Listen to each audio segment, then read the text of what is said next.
Through the fire, we are reborn, molded into something new, something unique. From the flames of our experience, through the many trials and tribulations that we have endured, we have come to this moment, this cusp in our lives, right before we take that transition, right before the biggest transformation of our lives. Through the fire, we will remember who we are. We will burn off the layers of our old self, burn off the levels of impurity. Most importantly, to burn off the layers of purpose so that we can get back to the core purpose of who we truly are. This is the calm before the storm.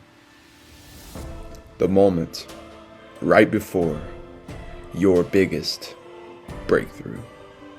Hi, I'm Cody, and I help people to activate their divine consciousness codes that will ignite their heart ablaze and open the door to limitless possibilities. So today I wanted to dive into the topic of fire shamanism. First, I wanted to touch on what shamanism actually is and delve into the characteristics and the properties of what makes up fire and being able to embody that and bring that into our own lives so that we can transform and we can activate that medicine within us. The medicine of fire is the medicine of transformation because it allows us to release and burn off what no longer serves us so that we can step in to something greater than ourselves. So when we think about what fire actually does, fire takes any material that you put into it and condenses it down and breaks it down to its base form, to its base carbon form. And it has other elements as well. There's some phosphate, magnesium, things like that. But all in all, it breaks it down to the simplest physical form, which is carbon. Carbon is what makes up our entire reality. It's what makes up our bodies. We're essentially carbon wrapped with light. We're like light manifested in physical form, and carbon is the physical building block that allows that to happen. So when you put anything into a fire, it's going to break that down, back down to its carbon-based form, for which it becomes ash. And from the ashes is where the phoenix rises. Just like the fire, whatever we put in is going to break it down so that we can transform, become something new.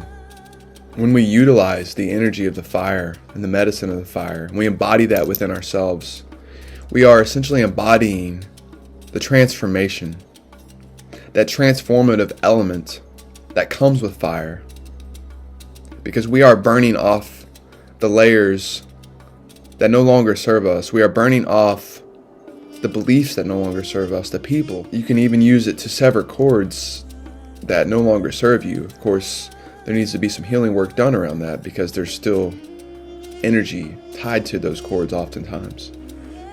In order to talk about fire shamanism, it is essential to talk about the elements as a whole, the four elements, at least the main four elements. There's considered maybe five, but there's four base elements in the physical world that we will consider here: earth, air, water, and fire. These are the main elements that we're going to be discussing. Each element has its own properties, has its own characteristics, and has its own way for which we are able to work within that medicine, within that element, in order to bring out the qualities within us. So first we're going to touch on the earth kingdom. The earth represents the physical realm. It represents the ability for us to ground into our present reality, into our bodies. If we are not able to connect with the earth, then we're not able to connect with ourselves through the land, because the land holds the memories of our past and our future. If we're not able to ground down into that and to connect with the energies of the land, we're not able to connect with the energies of the spirits. We're not able to give offerings, to be able to to allow us to physically enter into the realms of the spirits. So the only way for us to work within the spiritual realm is to first focus on the physical. And that also comes with giving offerings. It comes with, like I said, grounding the body, being able to be present in the body, to be present in the moment.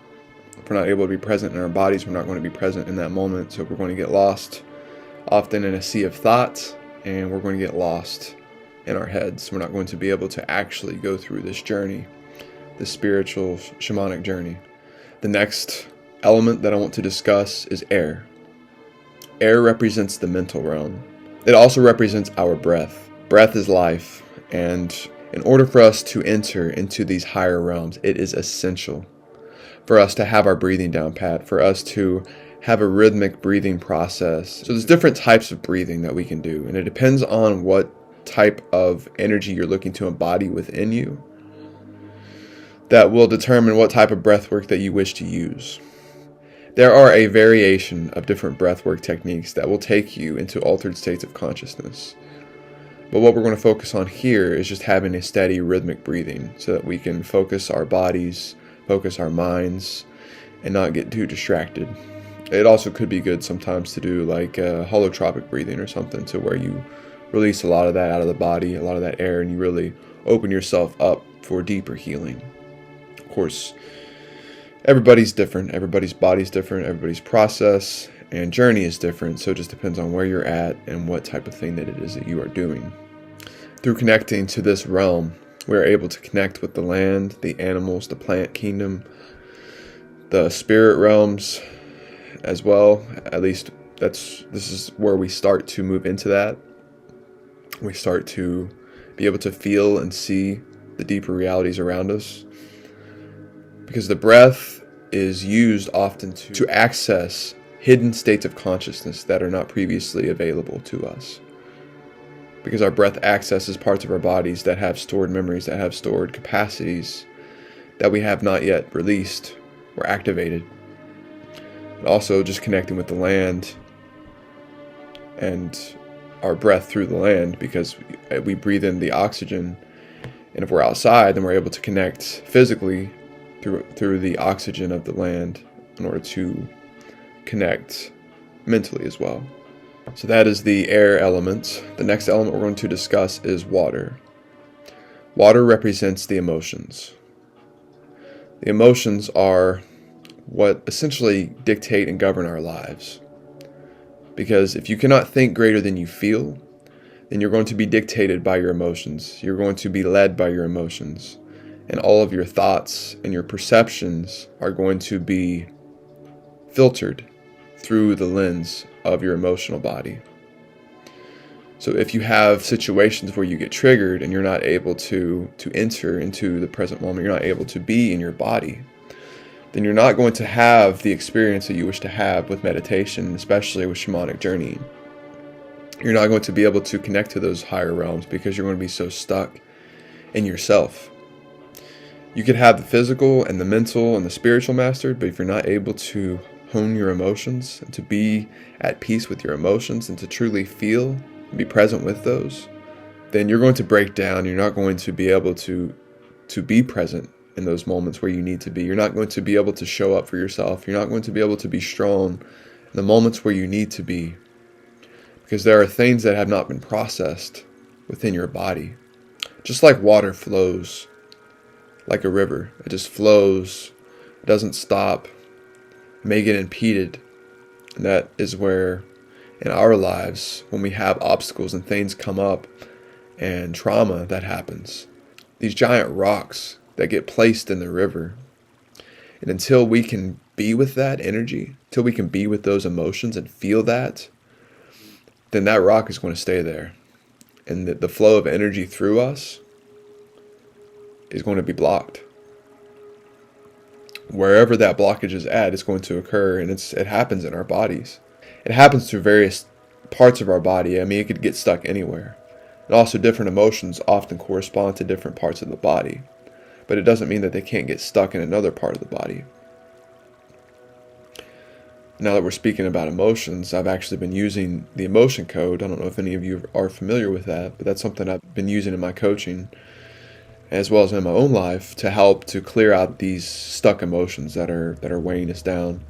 If we have enough emotions come up, we have enough emotions that have not been healed, that flow of energy is going to be stopped completely over time. If we don't get to the root and we don't take those rocks out of the river completely by feeling those emotions, then we're not going to be able to move through these energies. We're not going to be able to allow that energy to flow through us, which means we're not going to be able to access higher dimensional realms of consciousness. Shamans also believe in the healing power of water, and just by simply submerging yourself into a body of fresh water, fresh, clean water, the healing properties within that alone speak wonders and can really help you to regulate your body and your emotions, to even heal physically parts of your body. This is why we really need to focus on clearing out the pollution in the land, clearing out the pollution in the seas, and freeing up that stagnant, stuck energy, because it's a collective thing. This not only happens internally, but it happens externally. And the fact that we have so many blockages in the physical world shows where we are internally, because we're not able to move beyond these things within ourselves. We're not able to physically extend that out into the physical world. So as we heal more and more, we're going to be able to not only help ourselves, but we're going to be able to give that back to others and the world around us. Last but not least, of course, fire. The element of fire, as we have already discussed, is utilized in order to purify and to burn off the layers and the beliefs and the things that no longer serve you. The fire governs the realm of the spirit, the etherical realm. Fire acts almost as a gateway. Have you ever looked into the flames and just seen the many faces, the many images constantly moving, constantly shifting, changing, evolving? Sometimes you'll take a picture and you can capture images. I've had experiences where I was doing a burning ceremony and I wrote down what I wanted to release. When I put it into the fire, I said a little prayer beforehand. My friend was recording me, and then as I go to put it in the fire, as soon as I put it in, it sparked up this light, this purple light, that not only were we able to capture it on camera, but that purple light even triggered the automatic light in the corner of the yard, which is a motion-censored light. So at that moment, when I put the note in there and it caught on fire, the violet flame burst up, that exact moment is when that light went off. And that in and of itself shows the power, the spiritual power of working with the elements. That a motion sensor light was physically able to see whatever energies were coming through. That tells you how powerful this is. So in working with the four elements, it is essential to connect with each of them, because each of them forms a bridge that will allow us to get to the next phase of our journey, that will allow us to heal and get to the next phase of ourselves as we move closer and closer towards the path of our destiny, towards remembering who we truly are. The elements will help to remind us of that. And each element has its own properties that if we embody within ourselves in our everyday lives, and we physically work with them, we're going to be able to heal those parts within ourselves. As we move through this journey, through this pilgrimage of life, we're going to discover things about ourselves that we did not know before. We're going to discover hidden aspects of ourselves that may have been locked away, waiting for the right moment, waiting for us to tap into those elemental energies and activate it. So what are the ways in which we can use fire in a ceremonial sense? First way I'm going to touch on is fire walking. This isn't something that is as commonly practiced. People like Tony Robbins use firewalking in his events to basically to start off and get people out of their heads. So they start off the first day firewalking, so that way they can get out of their heads and into their body, because oftentimes what causes us to get burnt from doing the firewalking is us being in our heads and overthinking it. When we can just be present and in our body and connecting to the elements within us, then we're not going to get burnt, because it's like there's a language that is spoken among the elements. There's a way in which we can communicate with them if we understand how to. Just like somebody from another country or somebody from even another state may speak another language than you. If you don't know how to communicate that language, it's going to be difficult to understand how to communicate back with that person. Am I right? The elements are the same way.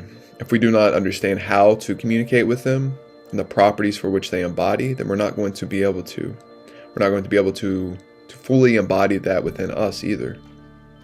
Because it is essential for us to connect and understand the elements as a whole in order to better understand them within us. And fire is a perfect example of this because of the intensity and the amount of heat that you feel. So it requires movement. It requires you to have to move through that, or else you're going to get burnt physically, literally. Next technique I want to touch on is fire gazing. Being able to observe and see and feel the energy of the fire and just be present within that is a meditation in and of itself. To be able to sit in the silence, to hear the crackling flames, to hear the nature sounds around you, and just be present with that.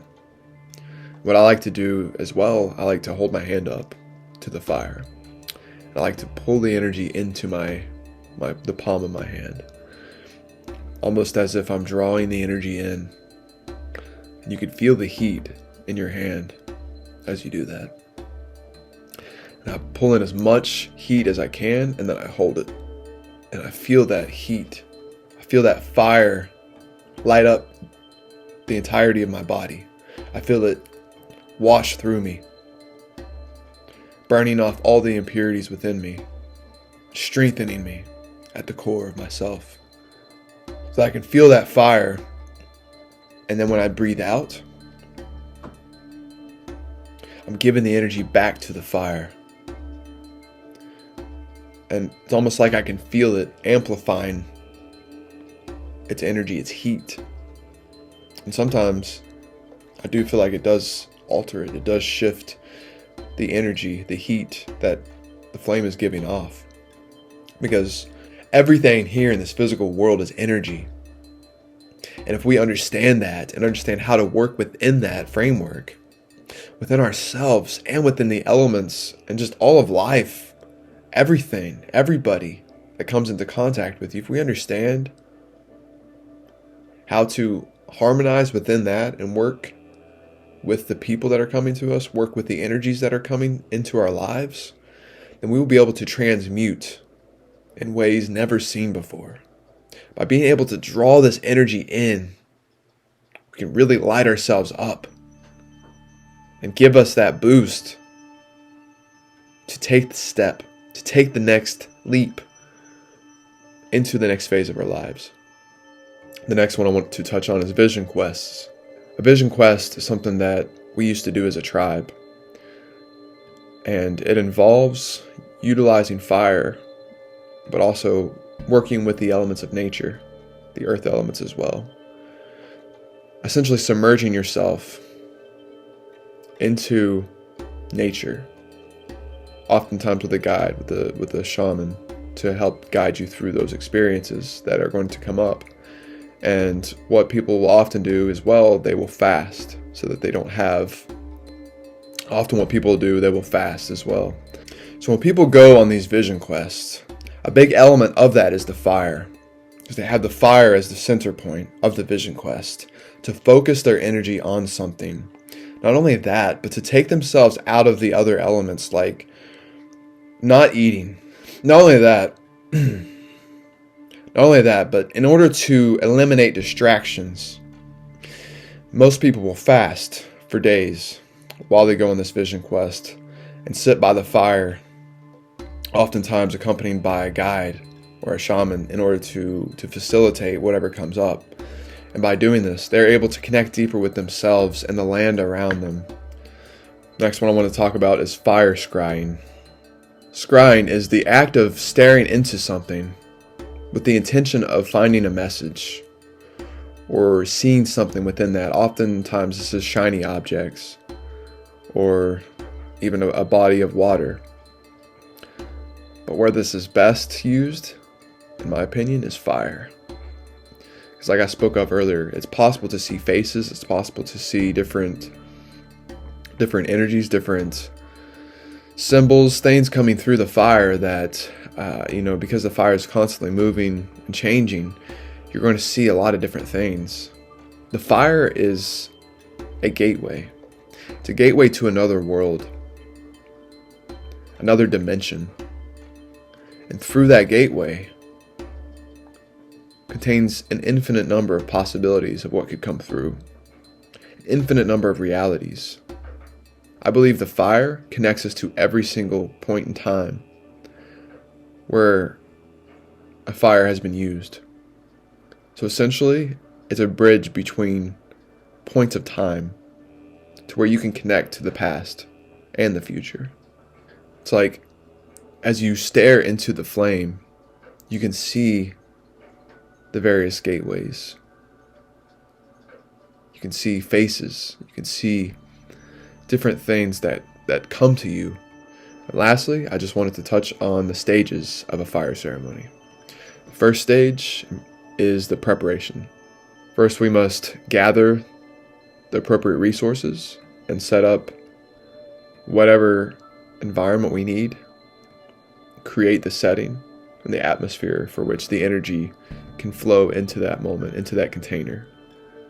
The preparation is creating the container for the energy to come in. The next stage 2, is the initiation. This is where we actually go through the process. We begin to shift parts of ourselves and move through these energies within us. Within this container allows these energies to come out so they can be seen, heard, and healed. The next stage of a fire ceremony is the transformation. This is where we actually bring in these energies and we begin to shift into a new phase, a new aspect of ourselves. We start to embody something new, something different, but it's also fresh and new. So this is the process. It's like being in the cocoon, the butterfly. It's like we are the caterpillar in the cocoon right before we become the butterfly. This is the process of downloading information into us, showing us visions, showing us things that we need to see or hear in order for us to step into the version of ourselves that we came to be. This transformation phase is the make or break moment for us, where we are tested, where we are pushed to our limit to see beyond what we've always seen, and to rise up and become more. Which leads me to the next stage of the fire ceremony, integration. As the ceremony finishes, we begin to move into a new aspect of ourselves, and along with this comes a new phase of our journey, which requires new habits and new patterns in order for us to incorporate. If we are going to integrate this energy, this new energy into us, if we truly wish to transform, then it is up to us to step in and embody this energy that has been shown, if we wish to evolve into the version of ourselves that we know that we can be. Lastly is the closing. When we are closing a ceremony, it is important to understand that when we open this container, we are not just opening a container for healing, but we are inviting spirits in to help us to embody these new energies. We are opening the container for the land to connect with us, for our angels and spirit guides to come in and give us messages. In order for us to wrap up the ceremony and truly bring it all back into ourselves, there has to be a closing, or else that door is going to remain open. It's going to remain like an open loop, and we're not going to have that closure. It is important for us to honor the spirits that have come to help us, so that they can move on and we don't create cords attaching to them, to create these open loops that may leave behind lingering energy that could possibly affect us in a negative way or somebody else. And it's just respectful to be able to have that type of closing ceremony in order to honor yourself, to honor all those involved, and to honor the spirits as well that have come to help. Just like any event that you go to, most events will have some sort of closing ceremony, especially if it's a several-day event or a really big type of event or group gathering. You know, you're going to have some type of closing ceremony oftentimes to thank whoever came, to just be grateful and speak of the experiences and the things that were gained along the way. You know, whatever it may be, it looks different for everybody in every situation. But it is important in a ceremonial sense to have these elements of a ceremony in order for the initiation to have the most impact on us. With that, my friends, I'm going to leave you. It has been truly an honor. I have been working with fire medicine for several years now, and I'm looking to deepen that practice more and more every day. Not only do I work with it physically, I love connecting with it. I love the energy that it brings within me, but also metaphorically speaking, because throughout my life, it has been a challenge. It has been a struggle for me to harness that fire within myself, for me to step out of who I saw myself as, to initiate myself into something more. When I was growing up, it just felt like whenever I would attempt to do something, I was never able to fully break through, because inside of me there was just a flickering flame that, although I knew that I had a bigger purpose and I knew that I would never give up and I would continue to move towards that no matter what, it just felt like this fire within me was dwindling. I didn't know how to elevate it. I didn't know how to expand it. I didn't know how to give that back to the world because I didn't know how to give that back to myself. And it hurt. It hurt not being able to feel that heat within you, to know who you truly are, to feel confident in yourself, like true confidence at the core, that you know what you are doing and why. This journey that I've been on, I've changed and transformed so many times that I've forgotten at times the struggles that I had to go through to get here.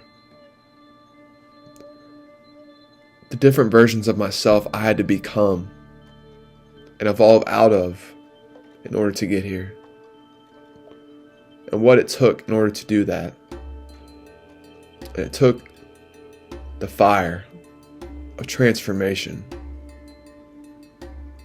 the fire within, to embody that and extend that into everything that we do, to feel that heat flow through your body as you create magic, as you create and give your medicine back to the world. This fire is what activates you, is what sparks that revolution within your mind, within your body, within your soul. When that happens inside of us, we can give that back to the world tenfold. But it will never happen unless you give that to yourself. If you go in to your heart, that's where the magic is.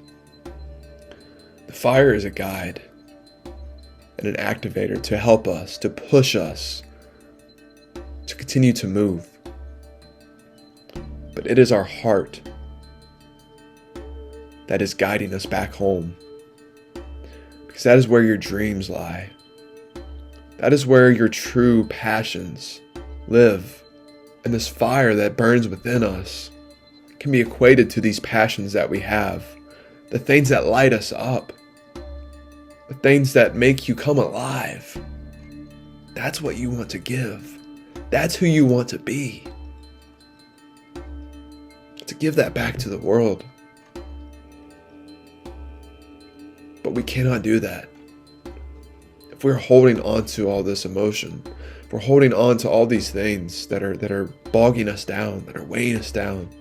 So I urge you to connect with that fire within you, within your life, so that you can activate this, so that you can bring this aspect of yourself out into the world. Because the world needs your medicine, my friend. The world needs your gifts. No matter what it takes. We came here to do this together. And just like a fire, when it begins to spread, it doesn't stop. It's alive. Just like a wildfire. Once one of us catches, then we're going to catch another one on fire, and then another one, until it spreads. And the entire forest of consciousness within us comes to life. I'm so grateful for you, my friends. I'm so grateful to have you here on this journey with me. I did want to mention that I help people to activate this fire within themselves, to activate this divine consciousness so that we can tap into those gifts, so that we can give back the fullest version of ourselves. So if you are looking to activate that fire within you and live your best life, please feel free to reach out to me. I'll love to connect and help you any way that I can, and start this revolution. We're all activating our gifts. Now is the time, my friends. It has never been a better time to bring your magic to the world, because we have the ability to share that on so many different platforms. The world needs it more than you could even know. Thank you. I love you. And again, I'm so grateful to be here with you. Peace, love, namaste.